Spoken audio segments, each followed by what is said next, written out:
Assalamualaikum warahmatullahi wabarakatuh. Nama saya Nilna Munaishi. Di sini saya akan menjelaskan tentang kecenderungan penelitian dalam kajian ilmu Al-Quran dan tafsir di beberapa tahun terakhir ini. Dapat dipetakan kecenderungan penelitian ilmu Al-Quran dan tafsir ini menjadi dua pemetaan.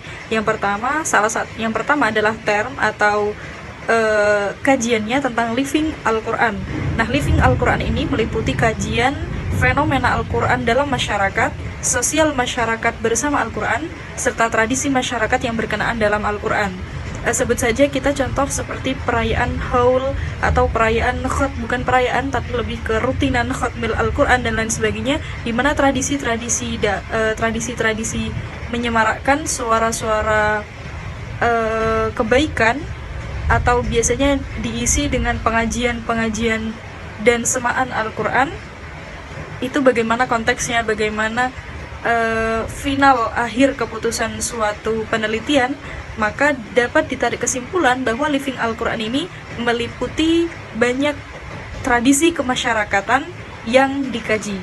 Sedangkan untuk tekstualnya atau term yang kedua, yakni tentang kajian tekstual atau nas dalam Al-Quran.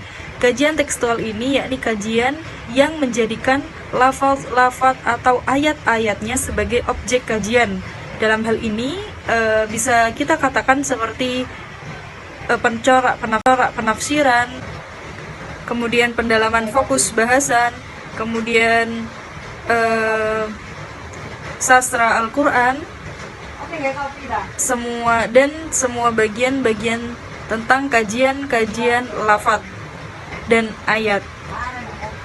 Jadi bisa ditarik kesimpulan bahwa kecenderungan penelitian di akhir IAT atau di akhir kajian IAT ini merujuk pada dua term, yakni yang pertama adalah living Al-Quran. Living Al-Quran finalnya adalah Al-Quran itu berkenaan dengan tradisi masyarakat, fenomena di dalam masyarakat atau sosial kemasyarakatan dalam Al-Quran, bisa dikatakan sebagai impact atau kontekstual dari Al-Quran tersebut. Sedangkan yang kedua yakni kajian tekstual, yakni kajian nas Al-Quran yang menjadikan objek-objek atau lafaz Al-Quran menjadi objek kajian tersebut. Fokus bahasan pada term yang kedua atau kajian tekstual ini meliputi corak penafsiran, kajian penafsiran, kemudian fokus kebahasaan dalam Al-Quran, kesastraan dalam Al-Quran, kemudian mungkin kalau misalkan diperlebar seperti kajian tafsir, metode penafsiran, metode tafsir tahlili, maudhu'i, muqarron dan lain sebagainya. Kemudian corak penafsiran, ada corak falsafi, corak sufi dan lain sebagainya yang artinya tekstual. Mungkin itu saja yang bisa saya sampaikan. Terima kasih. Wassalamualaikum warahmatullahi wabarakatuh. Baik, di sini saya akan membahas tentang tren penelitian jurnal ilmu Al-Quran dan tafsir 1 tahun terakhir. Tren penelitian pada jurnal ilmu Al-Quran dan tafsir 1 tahun terakhir cenderung lebih mengarah kepada isu-isu sosial kemasyarakatan dan problematika yang terjadi di kalangan masyarakat saat ini. Dari beberapa jurnal yang saya baca, rata-rata membahas tentang isu-isu lokal yang khas dengan masyarakat Indonesia, seperti halnya contoh di jurnal lokalitas penafsiran Kiai Abdul Fadl Senori dalam kitab Tafsir Ayat Ahkam saat menafsirkan Quran Surat Al-Jumu'ah tentang kebolehan menjenguk orang sakit, takziah dan bersilaturahmi ke sanak saudara. Kemudian dengan bertambahnya dan berkembangnya ilmu pengetahuan, maka persoalan dalam kehidupan tidak bisa dihindarkan beriringan dengan kedinamisan manusia, sementara teks Al-Quran yang tidak pernah berubah. Maka diperlukan dialog antara teks dan konteks, agar teks yang berbahasa dan berasal dari bahasa asing ini menjadi bagian yang pas dengan nilai-nilai lokal dalam sebuah masyarakat. Relasi antara Islam sebagai agama dengan budaya lokal. Dikatakan bahwa agama merupakan manifestasi dari sistem budaya. Dalam konteks tersebut, Islam sebagai agama samawi dianggap merupakan manifestasi sistem budaya masyarakat muslim. Untuk itu diperlukan pendekatan sosiohistoris pada tataran syariah. Baik, yang selanjutnya saya akan menjelaskan tentang metode penelitian. makna ayat Al-Quran dari berbagai aspek dengan selalu memperhatikan runtutan ayat-ayat Al-Quran. Para ahli melakukan pembagian metode penafsiran Al-Quran. Dalam metode penelitian dalam jurnal yang kami baca, setidaknya ada 2 metode, yakni ada metode kualitatif dan juga ada metode kuantitatif. Metode kualitatif yaitu dengan mengumpulkan data melalui library research, wawancara, kajian teoritis, dan lain sebagainya.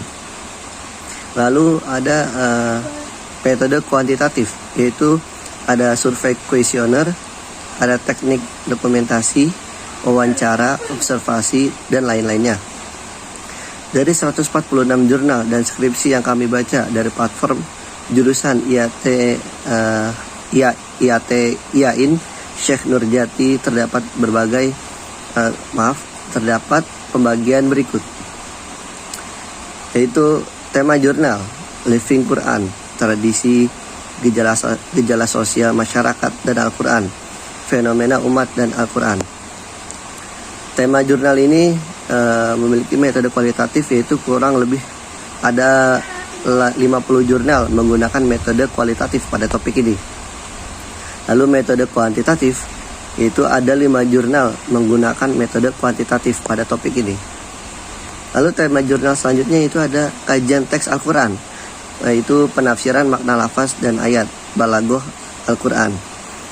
Metode kualitatif pada tema jurnal ini kurang lebih ada 30 jurnal atau skripsi yang memakai metode kualitatif dalam topik ini.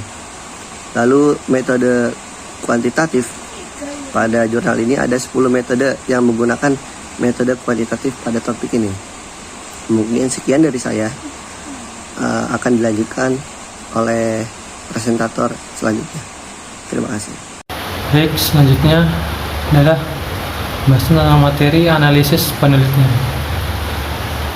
Yang pertama yaitu analisis data adalah sebuah proses untuk mengelompokkan, melihat keterkaitan, membuat perbandingan, persamaan, dan perbedaan atas data yang telah siap untuk dipelajari, dan membuat model data dengan maksud untuk menemukan informasi yang bermanfaat sehingga dapat memberikan petunjuk untuk mengambil keputusan terhadap permasalahan dan atau pertanyaan penelitian yang diangkat.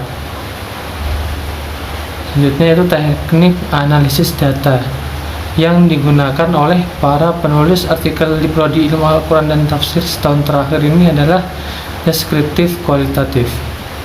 Data kualitatif dalam hal ini dilakukan terhadap data yang berupa informasi, uraian dalam bentuk bahasa, prosa, kemudian dikaitkan dengan data lainnya untuk mendapatkan kejelasan terhadap suatu kebenaran atau memperoleh gambaran baru ataupun menguatkan suatu gambaran yang sudah ada. Jadi bentuk analisis ini dilakukan merupakan penjelasan bukan berupa angka-angka statistik atau bentuk angka lainnya, di mana para mufasir menggunakan kaidah-kaidah tafsir yang berlaku dan juga dikaitkan dengan penelitian sains modern. Metode deskriptif ini terfokus dengan kitab-kitab terdahulu yang ditambahkan opini atau pendapat untuk menyelaraskan permasalahan yang ada pada zaman sekarang. Itu saja yang bisa saya sampaikan, kurang lebihnya mohon maaf.